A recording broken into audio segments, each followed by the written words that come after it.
Good morning. Good morning ma'am. आम सीना laser देखिले लेजर केमती लेजर केमती पोस्ट करथिले ताकू देखि मैं ट्रायल बैलेंस बनेबा अछि ना।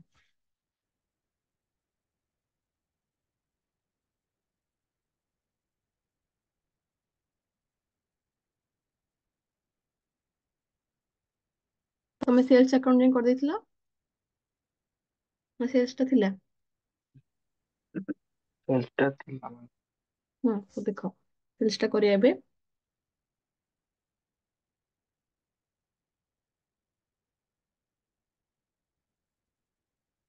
हमर सेल्स अकाउंट को होतला cash account debited to sales हेतिला। ओके तापर हम फर्स्ट कैश रे रिकॉर्ड करिया कैश रिकॉर्ड करिया कहले कोन हबो एटा कोन हेजी कैश कोन हेजी डेबिट ହେଇଛି। डेबिट हेजी ताले हमें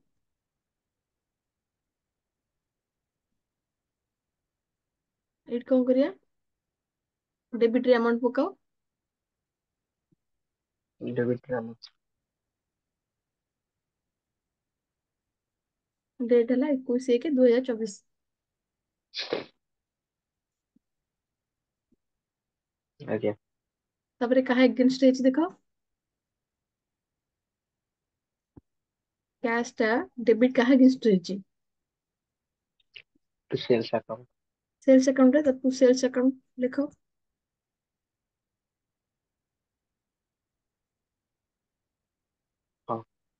ହଁ तापरे सेमती सेल्स एटी क्रेडिट हेची तो सेल रो क्रेडिट रे पकाओ एती बैलेंस मिट पकेची क्रेडिट रे पकाओ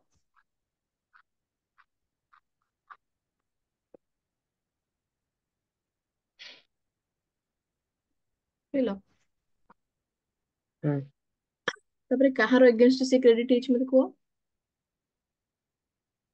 ସେଲ୍ସଟା हां सेल्स टा कहा एगेंस्ट क्रेडिट हेची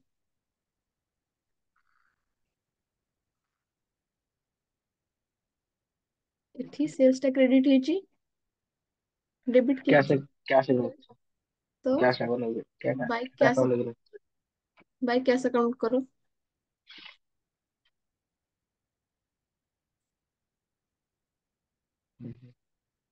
तापरे सेल्स रो तो कुछ अकाउंट भी नहीं सेल्स रो हम गोटे ही ट्रांजैक्शन देखतिले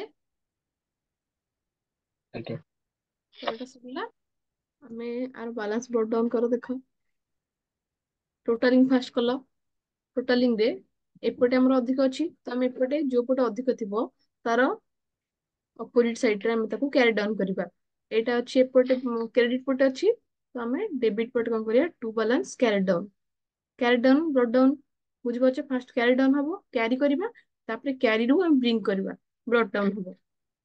ओके एठी टू बैलेंस कैरी डाउन पुनी सेम ମୁଁ କହିଥିଲି ଗୋଟେ ମାସରେ ଆମେ କରୁଛେ ତ 31/1/24 ଆମେ କଣ କଲେ ଟୁ ବାଲାନ୍ସ ବ୍ରଟ ଡାଉନ କରିଦେଲେ ସେତିକି ଟଙ୍କା। ଓକେ ତ ଲେଜର ଆମେ ଏଟା ଲେଜର କରିଦେଲେ। ଓକେ ଆମେ ଏଇଠୁ ଆମେ କଣ କରିବା ବାଲାନ୍ସ ଟ୍ରାଏଲ ବାଲାନ୍ସ କରିବା ଟ୍ରାଏଲ ବାଲାନ୍ସ କଣ ନା ଆମର ଆରିଥମେଟିକ ଆକ୍ୟୁରେସି କୁ ଚେକ୍ କରିବା ପାଇଁ ଆମେ ଟ୍ରାଏଲ ବାଲାନ୍ସ କରୁ। ओके ସେଥିରେ କଣ ରେକର୍ଡ हुए ଆମେ ଯୋଉ ସବୁ ଆମାଉଣ୍ଟ ବ୍ରଟ डाउन କରିଥିବା ଯୋଉ ଆକାଉଣ୍ଟ ରୁ ଯେତିକି ଯାହା ट्रांजैक्शन ପରେ ଯାହା ଆମେ ବ୍ରଟ डाउन କରିଥିବା ଓକେ ସବୁବେଳେ ମନେ ରଖିଥିବ ଯୋଉ ଆମାଉଣ୍ଟ ଆମେ ବ୍ରଟ डाउन ରେ ଯେତିକି ଆମାଉଣ୍ଟ ଥିବ ଆମେ ସେତିକି ଆମାଉଣ୍ଟ ଟା ट्रायल बैलेंस रेकॉर्ड करिया डेबिट पटे थिले डेबिट पटे रेकॉर्ड करिया क्रेडिट पटे थिले क्रेडिट पटे रेकॉर्ड करिया। ओके तो ମୁଁ ତାକୁ ଏକ୍ସପ୍ଲେନ କରିବି ଫାର୍ଷ୍ଟ ଆମେ ବାଲାନ୍ସ ଟା ଡ୍ର କରିଦେବା ତାପରେ ମୁଁ ତାକୁ ଏକ୍ସପ୍ଲେନ କରିବି। ଓକେ ଦେଖ ଏଇଟା ହେଲା କ୍ୟାश ଆକାଉଣ୍ଟ ତ ଏମିତି ହେଲା ଏଇଟା ହେଲା ट्रायल बैलेंस ର ଫର୍ମାଟ ଫାର୍ଷ୍ଟ ଆକାଉଣ୍ଟ ଲେଜର ଫିଲ୍ୟ ଡେବିଟ ଆଉ କ୍ରେଡିଟ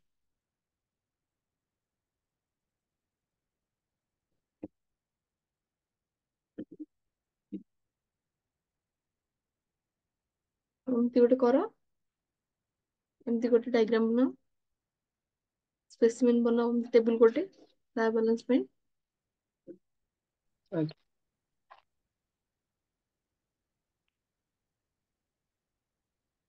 कर लो। आज्ञा। हम्म ଏବେ ଦେଖ ଆମର ଫାଷ୍ଟ କଣ ଅଛି? କ୍ୟାଶ ଅଛି। ଆମେ କ୍ୟାଶ ଆକାଉଣ୍ଟ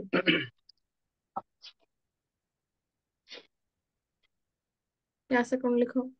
ଏବେ କୁହ କ୍ୟାଶ ଆକାଉଣ୍ଟ ରେ ବ୍ରଡଡାଉନ କୋଉ ସାଇଡରେ ଅଛି? ଡେବିଟ ପଟେ ଅଛି ନା କ୍ରେଡିଟ ପଟେ ଅଛି? गोडाउन। ହେଇଛି, ଏଇଟା ବ୍ରଡଡାଉନ ହେଇଛି, ଆମେ ଟୁ ବାଲାନ୍ସ ବ୍ରଡଡାଉନ କରୁଛେ। ଏଇଟା ଡେବିଟ ସାଇଡରେ ଅଛି ନା କ୍ରେଡିଟ ସାଇଡରେ ଅଛି? ଏପଟ ସାଇଡଟା ଡେବିଟ, ଏପଟ ସାଇଡଟା credit. Left debit, right credit. ଏବେ ଟୁ ବାଲାନ୍ସ ବ୍ରଡଡାଉନ ଅଛି, ଡେବିଟ ପଟେ ନା କ୍ରେଡିଟ ପଟେ? ଡେବିଟ डेबिट ପଟେ पड़े। obviously। ଦେଖ ଏଠି ଡେବିଟ ଲେଖା ହେଇଛି ନା, ଅବଭିୟସଲି ଡେବିଟ ପଟେ ଅଛି। हम्म। ତ କେତେ? 344,970 ଡେବିଟ ଆମାଉଣ୍ଟ। ଆମେ ସେତିକି ପକେଇଦବା।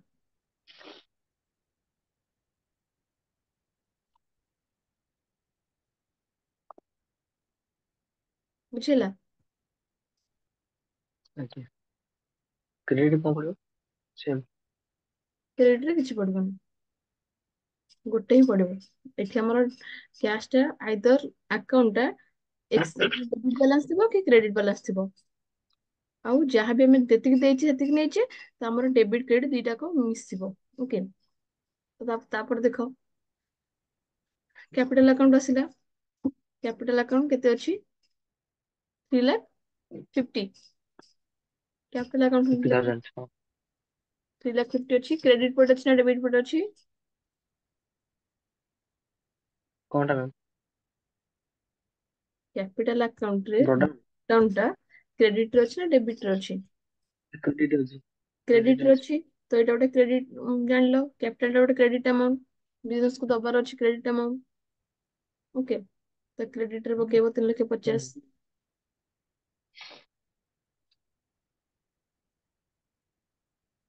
हाँ। ତାପରେ ନେକ୍ସଟ କଣ? Purchase account. ପରଚେଜ ଆକାଉଣ୍ଟ କେମିତି ଲେଖ?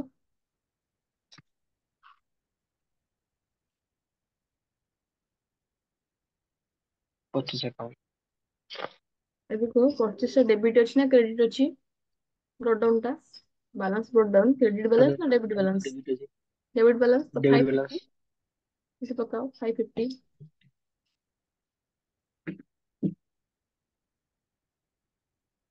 ଓକେ, ତାପରେ ଆସିଲା ମୁଇଥ୍ ଆକାଉଣ୍ଟ। मोहित अकाउंट। ମୁଇଥ୍ ଆକାଉଣ୍ଟ ଲେଖ। ମୁଇଥ୍ ଆକାଉଣ୍ଟ କେତେ ଅଛି? 3,000। मोहित। କ୍ରେଡିଟ ରେ ଅଛି ନା ଡେବିଟ ରେ ଅଛି? ଏଇଟା 3,000 ଟା କ୍ରେଡିଟ ସାଇଡ ରେ ଅଛି। क्रेडिट। ତ ଏଠି କ୍ରେଡିଟ ରେ 3,000 ପକାଅ। हाँ।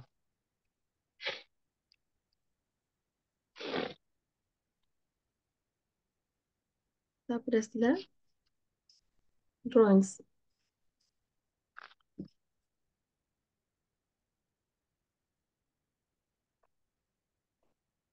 ଏବେ କୁହ ଡ୍ରଇଂସ୍ ଟା ଡେବିଟ ରେ ଅଛି ନା କ୍ରେଡିଟ ରେ ଅଛି? ड्राइंग टा डेबिट ଅଛି।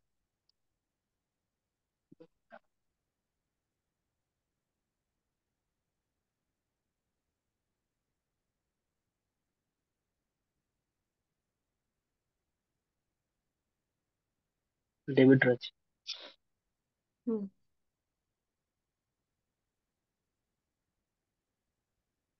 ଡେବିଟ ରେ ଅଛି, ତ ଡେବିଟ ରେ 9,500 ପକାଅ।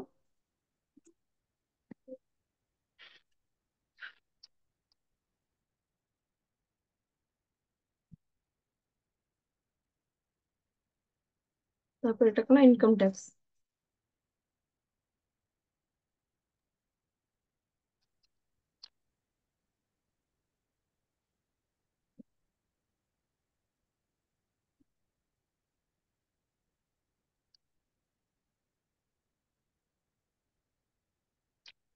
ଆମଠୁ ଏଟା डेबिट ଅଛି। ଡେବିଟ ଅଛି 6,500। ଆଜ୍ଞା।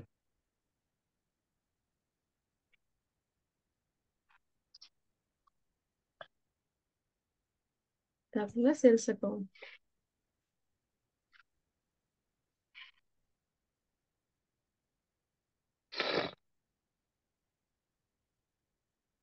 କେତେ ଅଛି? 8520 କ୍ରେଡିଟ हाँ ବାଲାନ୍ସ। एक क्रेडिट।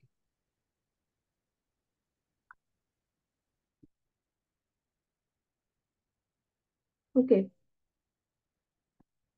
ତ ଆମେ ଯାହା କରିଥିଲେ ଡେବିଟ କରିଦେଲେ କ୍ରେଡିଟ କରିଦେଲେ, ଏବେ ଆମର ଟୋଟାଲ ବାହାର କରିବା।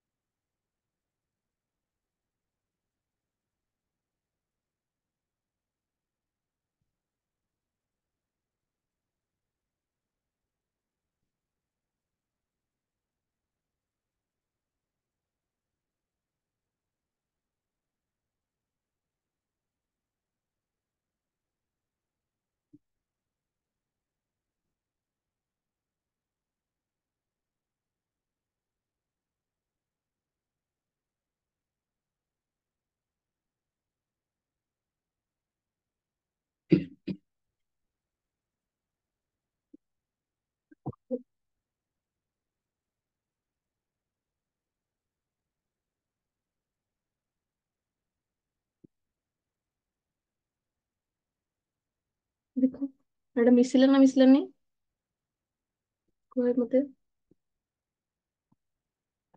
ତମେ ନିଜେ କାଲକୁଲେଟ କର।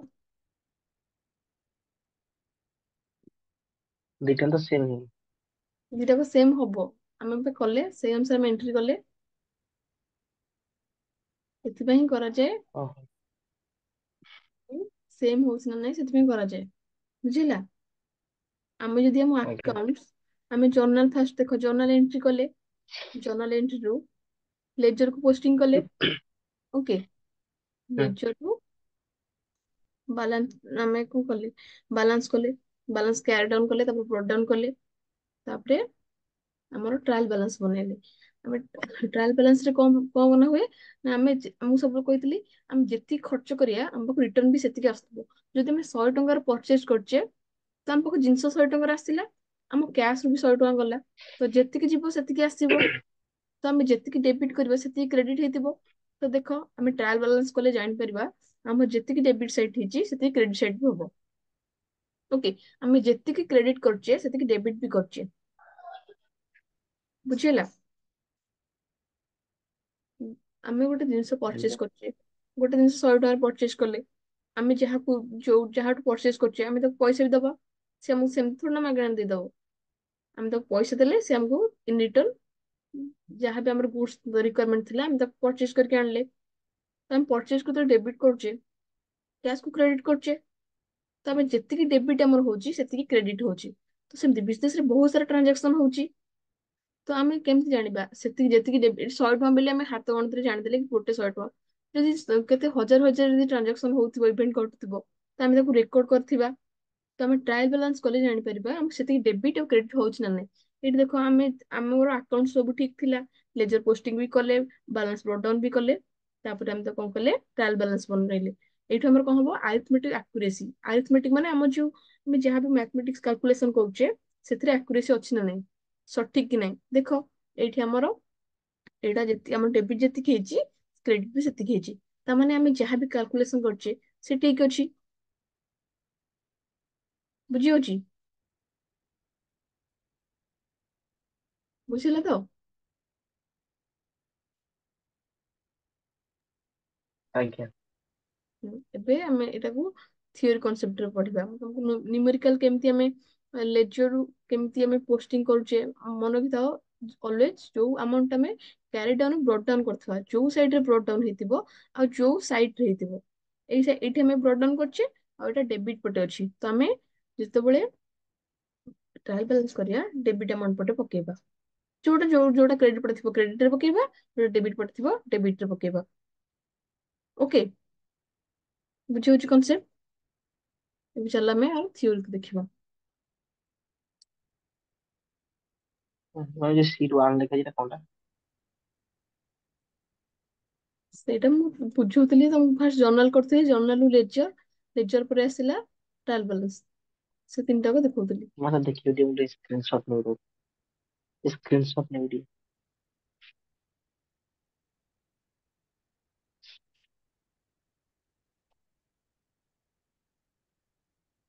ଏଇଟା ଆମର କ୍ୱେଶ୍ଚିନ୍ ଟା ଥିଲା। ସିଟ୍ ୱାନ୍ କାହିଁକି ନୁହଁ ଗୋଟେ ଏଇଟା। ଟୁ ଟା ଦେଖ, ଏଇଟା ଆମେ ଏଇଟା ଅଛି ଏଥିରେ।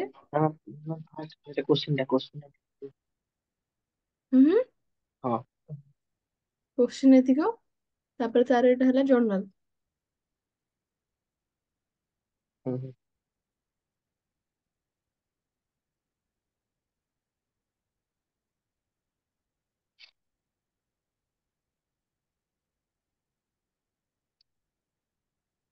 ଏଇଟା ଜର୍ନାଲ।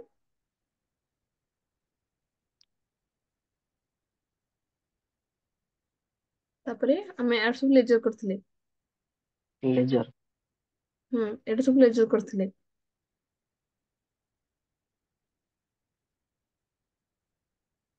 ମୁଁ ମୁଁ ପଢେଇ ସାରିଲା ପରେ ମୁଁ ଆର ଏଇଟା ଦେଇଦେବି, କୋଶ୍ଚିନ୍ ଟା ମୁଁ ତମ ନୋଟ୍ସ ରେ ଦେଇଦେବି। ଓକେ, ଏଟା ଦେଖିଦବ।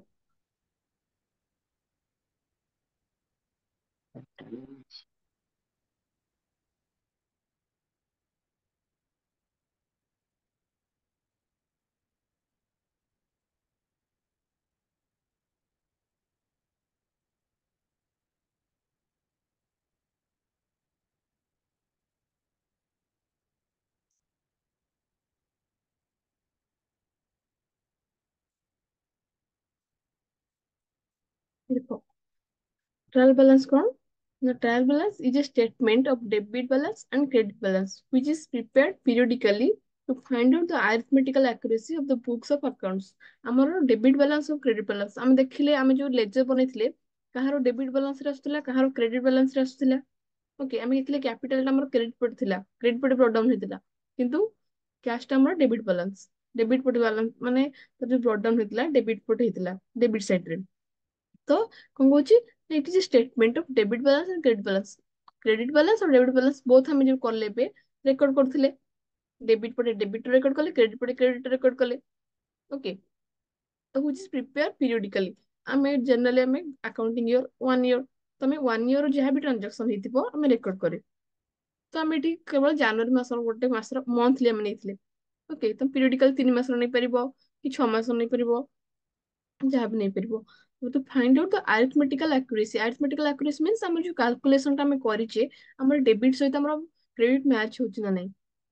ଓକେ, ଯୋଉ ବୁକ୍ସ ଅଫ ଆକାଉଣ୍ଟସ ରେ ମୁଁ କହିଲି ବହୁତ ସାରା ଟ୍ରାଞ୍ଜାକ୍ସନ ହଉଥିବ, ତ ଯେତିକି ଆମର ଆମ ପାଖକୁ ଯେତିକି ଯାଇଛି ଆମକୁ ସେତିକି ଆସିଛି ନା ନାଇଁ, ଆମେ ଯେତିକି ଖର୍ଚ୍ଚ କରିଛେ ତାର ଇନ ରିଟର୍ନ ଆମେ ସେତିକି ପାଇଛେ ନା ନାଇଁ। ଆମେ ପରଚେଜ କଲେ, ଯେତିକି ଟଙ୍କା ପରଚେଜ କରିଛେ, ଆମ ପାଖରେ ଆସିଗଲା ଜିନିଷ ଆମେ ରେକର୍ଡ କଲେ, ତ ଆମ ପାଖରୁ ପଇସା ବି ତ ଯାଇଛି ନା। ସେଇଟା ବି ମାନେ ଡବଲ ଏଣ୍ଟ୍ରି। ଆମେ ଦିଥର ରେକର୍ଡ କଲେ, ତ ଗୋଟେ ଡେବିଟ୍ କଲେ ଗୋଟେ କ୍ରେଡିଟ୍ କଲେ। ତ ସେଇଟା କ୍ରେଡିଟ୍ ଯେତିକି ବାଲାନ୍ସ ହଉଛି, ଡେବିଟ୍ ର ବାଲାନ୍ସ ଟା ସେତିକି ହଉଛି ନା ନାଇଁ, ଆମେ ସେଇ ଆକ୍ୟୁରେସି ତାର ଚେକ୍ କରିବା। ଆକ୍ୟୁରେସି ମିନ୍ସ ସଠିକ କି ନାହିଁ। ଓକେ, ଆମେ ଯୋଉ କାଲକୁଲେସନ କରିଛେ ସେଇଟା କେତେ ଦୂର ସଠିକ। ଠିକ ସଠିକ ଯଦି କିଛି ବି ଆମର ଏପଟ ସେପଟ ହେଇଥିବ, ତାହେଲେ ଆମେ ଟ୍ରାଏଲ ବାଲାନ୍ସ ଜାଣିଦବା। ଯଦି ଆମର ଆକାଉଣ୍ଟ ରେ କିଛି ବି ଭୁଲ ଥାନ୍ତା, ତାହେଲେ ମିସମ୍ୟାଚ ଦେଖେଇଥାନ୍ତା। ଯଦି ତମେ ପରଚେଜ କରୁଛ 100 ଟଙ୍କାର, କିନ୍ତୁ ଦେଖେଇଲ, କିନ୍ତୁ କ୍ୟାସ ରେ ଦେଖେଇ ଦେଇଛ କି ଆମେ 200 ଟଙ୍କା ପେମେଣ୍ଟ କରିଛୁ, ତ ଅବଭିୟସଲି ତମର ପରଚେଜ 100 ଟଙ୍କା, ଯେହେତୁ ଜିନିଷ ତମ ପାଖେ 100 ଟଙ୍କାର ଅଛି, ତମେ ପଇସା 200 ଟଙ୍କା ଦେଇଛ, ତ କ୍ୟାଶ ସର୍ଟ ଦେଖେଇବ। ଆଉ ଜିନିଷଟା ଆମ ପାଖେ କମ ଦେଖେଇବ। କ୍ୟାଶ ଆମ ପାଖେ ଏଠି କମ ଜିନିଷ, ଆଉ କ୍ୟାଶ ବି ସର୍ଟ ହେଇଯିବ। ବୁଝିହେଲା? କ୍ୟାଶ ଟା ଅଧିକ ପେମେଣ୍ଟ ହେଇଛି, କ୍ୟାଶ ବି ଯିବ, ଏଟା ପରଚେଜ ବି କମ। ତ ସେତେବେଳେ ଆମକୁ ଜଣା ପଡିଯିବ, ମାନେ ଧରି ନବା କି ଆମେ କୋଉଠି ଆମର ଭୁଲ କରିଛେ, ତ ସେଇଟା ଆମର ଟ୍ରାଏଲ ବାଲାନ୍ସ ରୁ ଜଣା ପଡିଯିବ। ବୁଝି ହଉଛି?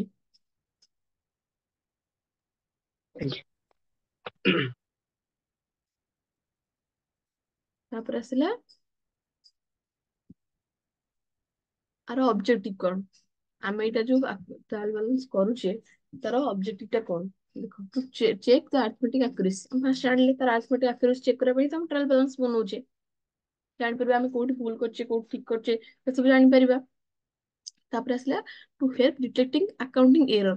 ଆଚ୍ଛା, ମୁଁ ଏବେ ଯୋଉଟା କହିଲି, ଯଦି ଆମେ 100 ଟଙ୍କାର ଜିନିଷ ପରଚେଜ କରିଛେ କିନ୍ତୁ ପେମେଣ୍ଟ କରିଛେ 200 ଟଙ୍କା, ତ ଆମର ଡିଟେକ୍ଟ ହବ ନା ଆମ ଏରର ଟା କୋଉଠି ଅଛି, ଆମେ ଡିଟେକ୍ଟ କରିପାରିବା। ଓକେ, ପରଚେଜ କରିଛେ 100 ଟଙ୍କା, କିନ୍ତୁ ଆମେ କ୍ୟାସ୍ ରୁ କାଟିଛେ, କ୍ୟାସ୍ କୁ କ୍ରେଡିଟ୍ କରିଛେ 200 ଟଙ୍କାରେ। ତମେ ସେଇଠି ଡିଟେକ୍ଟ କରିପାରିବ ଆମର ଏରର ଟା କୋଉଠି ଅଛି। ତ ଜାଣିବା ଆମ କ୍ୟାସ୍ କ୍ୟାସ୍ 200 ଟଙ୍କା ପେମେଣ୍ଟ ହେଇଛି, ତ ଆମେ ତାକୁ ଆଉ ଆଉ 100 ଟଙ୍କା ଜିନିଷ ପରଚେଜ କରି ନେଇ ଆସିବା, ନହେଲେ 100 ଟଙ୍କା ସେ ଆମକୁ ରିଟର୍ନ କରିବ। ତ ଏଇଟା କଲେ ଆମର ଏରର କଣ ଅଛି ବାହାରିଯିବ। ତାପରେ ଆସିଲା to ସମରାଇଜ the financial transaction. Okay, financial transaction କଣ? ଆମେ ଆମର ଯାହା ବି ଟ୍ରାଞ୍ଜାକ୍ସନ ହେଇଛି ଆମେ କ୍ଲିୟରଲି ଜାଣିଦେଲେ ଗୋଟେ ମାସ ଭିତରେ ପରଚେଜ ଆମର ଆଉ କେତିକି ରହିଲା। ଦେଖ ଆମେ ତମ ଖାତା ଦେଖ, ଆମେ ଫାଷ୍ଟ ପରଚେଜ କେତେ କରିଥିଲେ, ତା ଦେହରୁ ଆମର ଡ୍ରଇଂସ୍ କେତେ ବାହାରିଗଲା, ଆଉ ଆମର 550 ରହିଲା। ତ ଆମେ ଆମର ଫାଇନାଲ ଟ୍ରାଞ୍ଜାକ୍ସନ ରେ ଆମର ଜିନିଷଟା କେତିକି ରହିଲା, ତାର ବ୍ରଡଡାଉନ ଆମାଉଣ୍ଟ ବାଲାନ୍ସ ଆମାଉଣ୍ଟ କେତେ, ତ ଆମକୁ ସେଇଟା ପୁରା ସମରାଇଜ କରିକି ଲେଖିଦେଲେ କି ଆମର ଆଉ ଏତିକି ଏତିକି ଆସିଥିଲା, ଏତିକି ଖର୍ଚ୍ଚ ହେଲା, କି ଏତିକି ଯାହା ବି ହଉ ତାର ସବୁ ଯାଇକି ଗୋଟେ ମାସରେ ଯାହା ବଢିଲା ଆମେ ତାକୁ ରେକର୍ଡ କଲେ, ୱେଦର ଡେବିଟ ହଉ କି କ୍ରେଡିଟ ଯାହା ପଟେ ବି ହଉ, ଯାହା ବି ଆମର ବାଲାନ୍ସ ରହିଲା, ବାଲାନ୍ସ ବଢିଲା, ଆମେ ତାକୁ ସମରାଇଜ କରି ଲେଖିଦେଲେ। କି ଜଣେ ଜଣେ ଯେତେବେଳେ ତମେ ଯେତେବେଳେ ଦେଖ କ୍ୟାଶ ଟାକୁ ପୁରା ତମ ପାଖେ 3 ଲକ୍ଷ କେତେ ଫାଷ୍ଟ କ୍ୟାଶ ଥିଲା, କ୍ୟାପିଟାଲ ଆସିଲା, ସେଥିରୁ ଯାହା ଯାହା ଖର୍ଚ୍ଚ କଲ କି ଆସିଲା, ତାପରେ ଲାଷ୍ଟ କୁ ଯେତିକି ଆମାଉଣ୍ଟ ପଡିଲା ତମେ ସେଇଟା ଜାଣିପାରିଲ କି ମୋ ପାଖେ ଏତିକି କ୍ୟାଶ ଅଛି, କନଫିଡେଣ୍ଟ କି ମୁଁ ଏବେ ଯାହା ଏଇ ପଇସା ଭିତରେ ମୁଁ ଯାହା କରିପାରିବି। ଓକେ, ସେଇଟା ହେଲା ଫାଇନାନ୍ସିଆଲ ଟ୍ରାଞ୍ଜାକ୍ସନ କୁ ଆମେ ସମରାଇଜ କରି ରଖିଦେଲେ କି କୋଉ କୋଉ ଜିନିଷଟା ଏବେ ତାର ଷ୍ଟାଟସ କଣ, କେତେ ଡେବିଟ ବାଲାନ୍ସ କେତେ ଅଛି, କ୍ରେଡିଟ ବାଲାନ୍ସ କେତେ ଅଛି, ସେଇଟା ହେଲା to ସମରାଇଜ the financial transaction. Okay, ତାପରେ ଆସିଲା to provide the basic of preparing final account. ଆମର ଫାଇନାଲ ଆକାଉଣ୍ଟ ଆମେ ଆଗକୁ ପଢିବା। ଫାଇନାଲ ଆକାଉଣ୍ଟରେ କଣ ହୁଏ, ଟ୍ରେଡିଂ ଆକାଉଣ୍ଟ ହୁଏ, କହିଥିଲି trading account profit and loss, ଆଉ ଆମେ ତାର ବାଲାନ୍ସ ସିଟ୍ କରୁ, କ୍ୟାଶ ଫ୍ଲୋ ଷ୍ଟେଟମେଣ୍ଟ ବନା ହୁଏ। ତ ଆମେ ଏଇଟାକୁ ବେସିସ୍ ଧରିକି ଏଇ ଆକାଉଣ୍ଟରୁ ହିଁ ଆମେ ସେ ସବୁ ଡ୍ର କରିବା। ଆମର ଆମେ ଟ୍ରେଡିଂ ଆକାଉଣ୍ଟ କରିବା, ଗ୍ରସ୍ ପ୍ରଫିଟ ବାହାର କରିବା, ଗ୍ରସ୍ ପ୍ରଫିଟ କୁ ନେଇକି ଆମେ ପ୍ରଫିଟ ଆଣ୍ଡ ଲସ୍ ଆକାଉଣ୍ଟ ବନେଇବା, ଯାହା ବି ଇନଡାଇରେକ୍ଟ ଏକ୍ସପେନ୍ସେସ୍ ଆଉ ଇନକମ୍ ଥିବ ଆମେ ସେଥିରେ ରେକର୍ଡ କରିବା। ଓକେ, ତ ସେଥିରୁ କଣ କରିବା, ଆମେ ନେଟ୍ ପ୍ରଫିଟ ଡ୍ର କରିବା। ନେଟ୍ ପ୍ରଫିଟ ଯଦି ନେଟ୍ ଲସ୍ କି ନେଟ୍ ପ୍ରଫିଟ ଯାହା ବାହାରିବ, ଓକେ, ତାପରେ ସେଇଥିରୁ ଆମେ ବାଲାନ୍ସ ସିଟ୍ ବନେଇବା। ତ ସେଇଟା ହେଲା ଆମର ଫାଇନାଲ ଆକାଉଣ୍ଟ ପ୍ରିପେୟାର କରିବା ପାଇଁ ଆମକୁ କାହା କେତେ ବାଲାନ୍ସିଂ ଫିଗର ଆମର ଦରକାର। ତ ବାଲାନ୍ସିଂ ଫିଗର ଆମେ ସବୁ କୋଉଥିରୁ ପାଇବା, ଆମେ ଟ୍ରାଏଲ ବାଲାନ୍ସ ରୁ ପାଇବା। ବୁଝିହଉଛି? ହୁଁ। ଆଜ୍ଞା। ହଁ, ତାପରେ ଦେଖ ତମର ଟ୍ରାଏଲ ବାଲାନ୍ସ ସରିଲା, ମୁଁ ସେ କୋଶ୍ଚିନ୍ ଟା ନୋଟ ସହିତ ଆଟାଚ କରିକି ଦେବି। ଓକେ, ତାପରେ ଆମର ଅଛି ଆମର ଯେମିତି କହିଲି ଦେଖ, ଫାଷ୍ଟ ଆସିଲା କ୍ୟାପିଟାଲ ଆକାଉଣ୍ଟ ଆସିଲା ଏଠି। ଏଇଟା ହେଲା ଯେମିତି ଆମେ ଡେବିଟ ବାଲାନ୍ସ ଏବେ ଯୋଉଟା କରିଥିଲେ ତାର ସେମିତି କିଛି କିଛି କିଛି ଅଛି ଆକାଉଣ୍ଟ, ସେଥିରୁ ଆମେ କଣ କରୁଛେ ଦେଖ, ଏଠି ଫାଷ୍ଟ ଆମର କ୍ୟାପିଟାଲ ଆସିଲା। Capital always credit balance, because ଆମେ ସେଇଟା ଆମକୁ ଆମ ବିଜନେସ କୁ ପ୍ରୋପାଇଟର ଦେଇଛି। ଓକେ, କିନ୍ତୁ ତମେ କନସେପ୍ଟ ରଖିଥାଅ କି ଯୋଉଠି ତମେ ବ୍ରଟ ଡାଉନ କରିବ ବାଲାନ୍ସ ଟା, ସେଇଠୁ ତମର କ୍ରେଡିଟ ବାଲାନ୍ସ କି ଡେବିଟ ବାଲାନ୍ସ ଡ୍ର କରିବ, ୱେଦର ଡେବିଟ ଅର କ୍ରେଡିଟ। ତ ଏଠି ଦେଖ କ୍ୟାପିଟାଲ ହେଲା, କ୍ରେଡିଟ ବାଲାନ୍ସ ପଡିଛି, ଆଉ land building, plant machinery, equipment, furniture fixture, cash in hand, cash at bank, sorry ଏସବୁ ହଉଛି କଣ ନା ଡେବିଟ ବାଲାନ୍ସ। ଆମ ପାଇଁ ଗୋଟେ ଗୋଟେ ଆସେଟ ସବୁ। ତ ଏଇ ସବୁର ଏମିତି ଲିଷ୍ଟ ଦେଇଛି। ଓକେ, ଏଇ ଦେଖ ଏଇ ଗୋଟେ ଯେମିତି ଆମେ ଡ୍ର କରିଥିଲେ ଆମେ, ଇଏ ବି ସେମିତି ଲେଜର ଗୋଟେ ଗୋଟେ ଆକାଉଣ୍ଟ ଆସିଥିବ ବର୍ଷ ଯାକ, କି ଯେତିକି ଦିନ ତମେ ପିରିୟଡିକାଲ ଯେତିକି ପିରିୟଡ ନଉଛ ତା ଭିତରେ ଯାହା ଯାହା ତମେ ସବୁ ଡେବିଟ ବାଲାନ୍ସ କରିଥିବ, କ୍ରେଡିଟ ବାଲାନ୍ସ ଯାହା କରିଥିବ, ଲାଷ୍ଟ ଯୋଉ ବାଲାନ୍ସ ବ୍ରଡ ଡ୍ର ହେଇଥିବ ସେଇ ଅନୁସାରେ ଆମେ ତାକୁ ଡେବିଟ କ୍ରେଡିଟ କରିକି କରିବା। ଆଉ ଅଲୱେଜ ମନେ ରଖ, in trial balance debit is equal to credit, debit balance is equal to credit balance. ସବୁବେଳେ ଏ ଦିଟା ଡେବିଟ ଆଉ କ୍ରେଡିଟ ମିଶୁଥିବ। ଯଦି ମିଶିଲାନି ତମେ ଭାବିବ ତମ ଆକାଉଣ୍ଟରେ କିଛି ଭୁଲ ଅଛି, ତମେ ଏରର ଖୋଜିବ କୋଉଠି ଅଛି। ବୁଝିହେଲା? ତାପରେ ଆସିଲା ଆମର ଏରର୍ସ ଇନ ଟ୍ରାଏଲ ବାଲାନ୍ସ। ଯଦି ଟ୍ରାଏଲ ବାଲାନ୍ସ ରେ ଏରର ଥିବ ତାହେଲେ ତମେ କେମିତି ଜାଣିବ? ଓକେ, କିଛିଟା ଏରର ଅଛି ଯୋଉଟା କି ଆମ ଟ୍ରାଏଲ ବାଲାନ୍ସ ଦ୍ୱାରା ଆମେ ଜାଣିଦବା, ଆଉ କିଛି ଏରର ଅଛି ଯୋଉଟା କି ଆମେ ଜାଣିପାରିବାନି, ଡିସକ୍ଲୋଜ ହିଁ ହବନି। ଦେଖ ଯେମିତି କି ଯଦି ହୁଇଚ ଡିସକ୍ଲୋଜ ବାଇ ଟ୍ରାଏଲ ବାଲାନ୍ସ ରେ କଣ ଆସିବ, ଯଦି ତମେ ପରଚେଜ କରିଛ 100 ଟଙ୍କା, ଯେମିତି କହିଲି ପରଚେଜ 100 ଟଙ୍କାର ଜିନିଷ କରିଛ କିନ୍ତୁ ପେମେଣ୍ଟ କରିଛ 200 ଟଙ୍କା, ତ ଧରା ପଡିଯିବ। କାରଣ ଗୋଟେ ପଟ ଅଧିକ ହଉଥିବ, ଗୋଟେ ପଟ କମ ହଉଥିବ। ପରଚେଜ କମ ହଉଛି, ସେଇଟା ପଇସା ବି ଆମ ପାଖକୁ ଗଲା। ଓକେ, ପଇସା ବି କମ ହେଲା, ତ ଏଇଠି ଧରିପାରିବ। ଆଉ ଯଦି ଏରର which is not disclosed by trial balance, କେମିତି ନା ତମେ ଜିନିଷ କିଣିଛ 500 ଟଙ୍କାର, କିନ୍ତୁ ଖାତାରେ ଯେତେବେଳେ ରେକର୍ଡ କରିଛ 300 ଟଙ୍କା ରେକର୍ଡ କରିଛ, ମାନେ କଣ ନା ପରଚେଜ ଆକାଉଣ୍ଟ ଡେବିଟରେ 300 ଟଙ୍କା କଲ, ଟୁ କ୍ୟାଶ ବି 300 କଲ, କିନ୍ତୁ ପେମେଣ୍ଟ କରୁଛ 500, ଜିନିଷ ବି ଆସିଛି 500, କିନ୍ତୁ ତମେ ଯେତେବେଳେ ଲେଜରରେ ପକେଇଲ, କ୍ୟାଶ ରେ ବି 300 ପକେଇଲ, ଆଉ ପରଚେଜ ରେ ବି 300 ପକେଇଲ, ତ ସେଇଟା ତ ଟ୍ରାଏଲ ବାଲାନ୍ସ ଜଣା ହିଁ ପଡିବନି, ସେତେବେଳେ ତ ବାଲାନ୍ସ ମିଶିଯିବ, ତମ ପାଖରେ ଜିନିଷ ଅଧିକ ଥାଉ କି ଯାଇଥାଉ, କ୍ୟାଶ ଯାଇଥାଉ, ଜଣା ହିଁ ପଡିବନି କ୍ଲୋଜିଂ ବାଲାନ୍ସ ରେ କୋଉଠି ଆମର, କାରଣ ଆମେ କ୍ୟାଶ ରେକର୍ଡ କରିଛେ 300, ପରଚେଜ ବି 300 ରେକର୍ଡ କରିଛେ, ଏମିତି କିଛି ଇସ୍ୟୁ ଅଛି, ସିଚୁଏସନ ଅଛି, ସେଟା ଆମେ ଦେଖିବା ଏବେ। ଓକେ,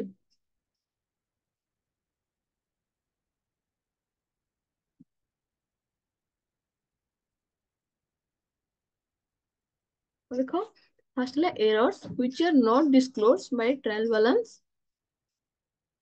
ଲେଖା ହଉଛି ଫାର୍ଷ୍ଟ ହେଲା ରଙ୍ଗ ପୋଷ୍ଟିଂ which are disclosed, ଆମେ ଯେଟା ବାଲାନ୍ସ ସିଟ୍ ରୁ ଧରି ପାରିବା ଆମର କୋଉଠି ଭୁଲ ଅଛି। ଓକେ, ଫାର୍ଷ୍ଟ ଆସିଲା ରଙ୍ଗ ପୋଷ୍ଟିଂ। ରଙ୍ଗ ପୋଷ୍ଟିଂ ରେ ମାନେ କଣ, ଯଦି ମୁଁ ଯୋଉଟା କହିଲି ପରଚେଜ କରିଛେ 200 ଟଙ୍କାର, କିନ୍ତୁ ରେକର୍ଡ କରିଛେ କି ଆମେ 100 ଟଙ୍କାର ଜିନିଷ କିଣିଛେ, ତ ସେଇଟା ଆମେ ରଙ୍ଗ ପୋଷ୍ଟିଂ କଲେ ସେଥିରୁ ଆମେ ଧରା ପଡିଯିବ କୋଉଠି ଏରର ହେଇଛି। ତାପରେ ଓମିସନ ଅଫ ପୋଷ୍ଟିଂ, ଦେଖ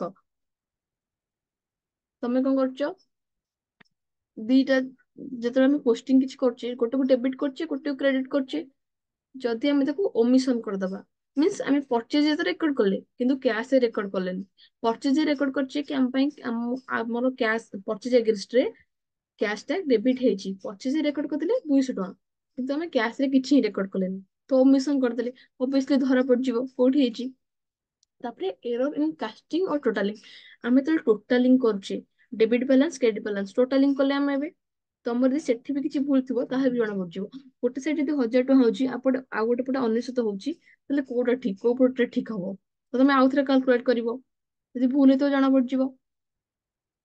ତାପରେ ଆସିଲା ଏରର୍ସ ଇନ ବାଲାନ୍ସିଂ, ଆମେ ଯେତେବେଳେ ଲେଜର ବାଲାନ୍ସିଂ କରୁଥିଲେ, ଓକେ କୋଉଟା କ୍ୟାରି ଡାଉନ କରି ବ୍ରଟ ଡାଉନ କରୁଥିଲେ, ଆମ ପାଖେ 2-3ଟା ଟ୍ରାଞ୍ଜାକ୍ସନ ଥିଲା ବୋଲି ଗୋଟେ ମାସର ଥିଲା ଆମେ 2-3ଟା କରିଦେଲେ, କିନ୍ତୁ ଗୋଟେ ବର୍ଷର ମାନେ 12 ମନ୍ଥ ବହୁତ ସାରା ଟ୍ରାଞ୍ଜାକ୍ସନ ଥିବ, ତ ବାଲାନ୍ସିଂ କଲା ବେଳେ କାହାର କେତେବେଳେ ଭୁଲ ବି ହେଇଯାଇପାରେ।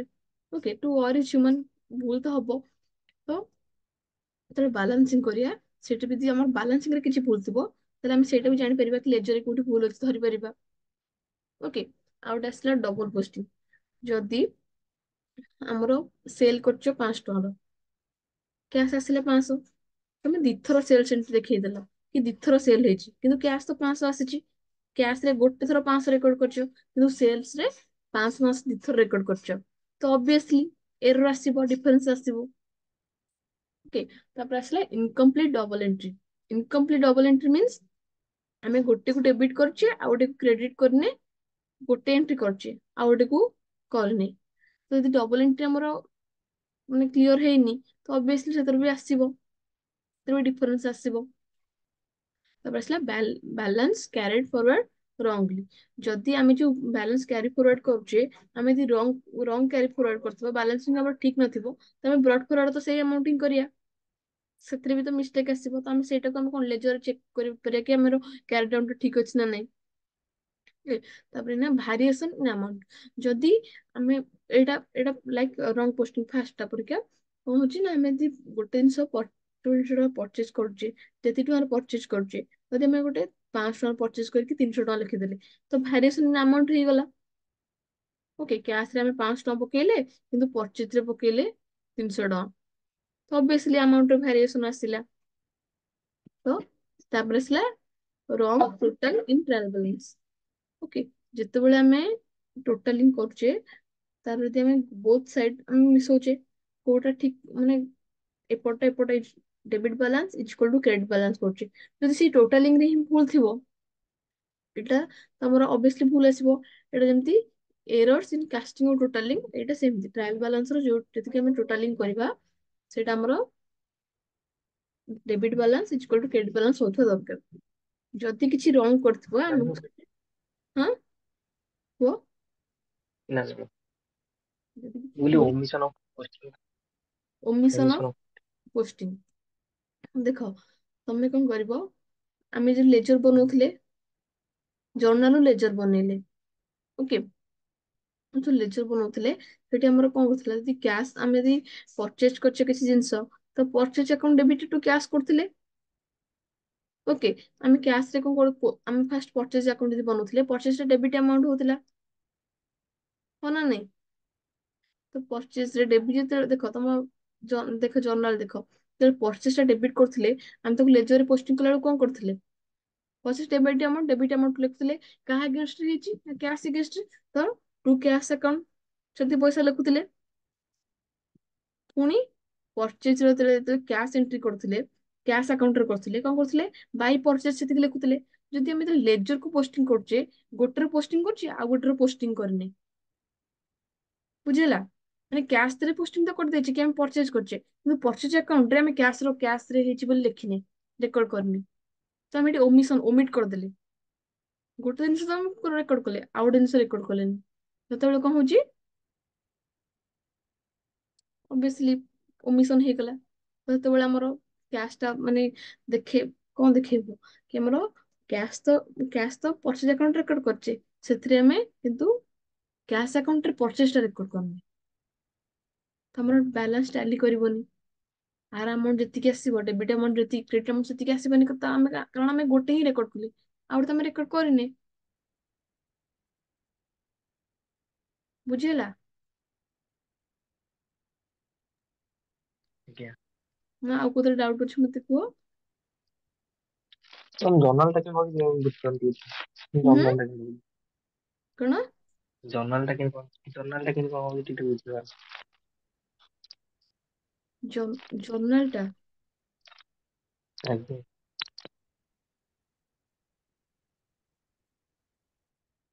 ଆମ ଜର୍ନାଲରେ ଆମେ ତିନିଟା ପଢିନଥିଲେ, ଗୋଟେ ରିଅଲ ଆକାଉଣ୍ଟ ପଢିଥିଲେ, ନୋମିନାଲ ଆକାଉଣ୍ଟ, ଆଉ ଗୋଟେ ପର୍ସନାଲ ଆକାଉଣ୍ଟ ପଢିଥିଲେ। ହଁ। ତାକୁ ବେସ୍ କରି ଆମର ଯୋଉ ତିନିଟା ଗୋଲ୍ଡେନ ରୁଲ ଥିଲା, କାହାକୁ ଡେବିଟ କରିବା କାହାକୁ କ୍ରେଡିଟ କରିବା, ସେଇ ଅନୁସାରେ ଜର୍ନାଲ ହୁଁ, ଏଣ୍ଟ୍ରି ସେଇ ଅନୁସାରେ କରୁଥିଲେ, ମନେ ପଡିଲା? ହଁ। ତ ଆମେ ଆଜି ଦେଖିଲେ କଣ ନା, ଟ୍ରାଏଲ ବାଲାନ୍ସ କାହାକୁ କୁହାଯାଏ, ଟ୍ରାଏଲ ବାଲାନ୍ସ ଆମେ ଡ୍ର କଲେ କେମିତି କରୁଛେ, ନ୍ୟୁମେରିକାଲ ତାର କଲେ ଗୋଟେ, ତାପରେ ତାର ଅବଜେକ୍ଟିଭ କଣ, ଓକେ, ଆମର ଆରିଥମେଟିକ ଆକୁରେସି ଚେକ୍ କରୁଛି, ଆମେ ଯାହାବି ଏରର ଡିଟେକ୍ଟିଂ କରୁଛି, ଆମେ ଯାହାବି ଏରର ପଢିଲେ ଏରର ଡିଟେକ୍ଟିଂ କରୁଛି, ଆମର ଫାଇନାଲ ଟ୍ରାଞ୍ଜାକ୍ସନ କାହାର କେତେ ବାଲାନ୍ସ ବଞ୍ଚିଲା ସେଇଟା ଆମକୁ ଜଣାଉଛି, ଆଉ ଆମେ ଫାଇନାଲ ଆକାଉଣ୍ଟ ଯୋଉ ବନେଇବା ତା ପାଇଁ ସେ ଆମକୁ ବେସିସ୍ ସବୁ କାହାର ସେଇ ଯୋଉ ଆମାଉଣ୍ଟ ରହିଲା ତାର ବାଲାନ୍ସ ଆମାଉଣ୍ଟ, ଆମେ ତାକୁ ନେଇକି ଫାଇନାଲ ଆକାଉଣ୍ଟ ପ୍ରିପେୟାର କରିବା, ଓକେ, ସେଇଟା ଜଣାଉଛି। ତାପରେ ଦେଖ ଏ ସବୁ ସବୁ ଆକାଉଣ୍ଟ କୋଉଟା ଡେବିଟ ବାଲାନ୍ସ ହବ କୋଉଠି କ୍ରେଡିଟ ବାଲାନ୍ସ ହବ ସେଇଟା ଦେଖଉଛି। ତାପରେ ଦିଟା ଜିନିଷ, ଟ୍ରାଏଲ ବାଲାନ୍ସ ରେ ଆମେ ଦିଟା ଏରର ପାଇପାରିବା, ଗୋଟେ ଆମକୁ ଟ୍ରାଏଲ ବାଲାନ୍ସ ଡିସକ୍ଲୋଜ କରିବ କଣ କି ହେଇଛି, ଆଉ କିଛି ଜିନିଷ ଏମିତି ହେଇଥିବ ଯୋଉଟା ଆମକୁ ଡିସକ୍ଲୋଜ କରିପାରିବୁନି। ତ ଆମେ ଆଜି କଣ ଡିସକସ କଲେ, ଯୋଉଟା errors which are disclosed by trial balance, trial balance ଦ୍ୱାରା ଯୋଉ ଏରର ସବୁ ଡିସକ୍ଲୋଜ ହେଇପାରିବ ସେ ସବୁ ଏରର ଆମେ ଦେଖିଲେ, okay, like posting. Disclose means କଣ? Disclose means ଡିସକ୍ଲୋଜ ମାନେ ଯୋଉଟା ଆମେ କଣ ଟ୍ରାଏଲ ବାଲାନ୍ସ ରେ ଆମେ ଧରିପାରିବା କି ଏଇ ଭୁଲଟା ହେଇଛି, ଡିସକ୍ଲୋଜ ଆମକୁ ଶୋ କରିପାରିବ କି ଏଇଟା ହେଇଛି ବୋଲି, ବୁଝିଲ? ହଁ, ସେଇଟା ଟ୍ରାଏଲ ବାଲାନ୍ସ ଶୋ କରିବ, ଯୋଉଟା ମାନେ କୋଉଟା ହଁ, ଯଦି ଆଡ୍ ହବ, କୋଉଠି ଭୁଲ ଡେଲି ପୁରା କ୍ରେଡିଟ ପଟ। ହଁ, କୋଉଠି ଭୁଲ ହେଇଛି କଣ ସେଇଟା ଆମେ ଧରିପାରିବା, ଟ୍ରାଏଲ ବାଲାନ୍ସ ଯେତେବେଳେ ଧରିପାରିବା ସେଇଟା ହେଲା ଆମେ ଡିସକ୍ଲୋଜ କରୁଛେ।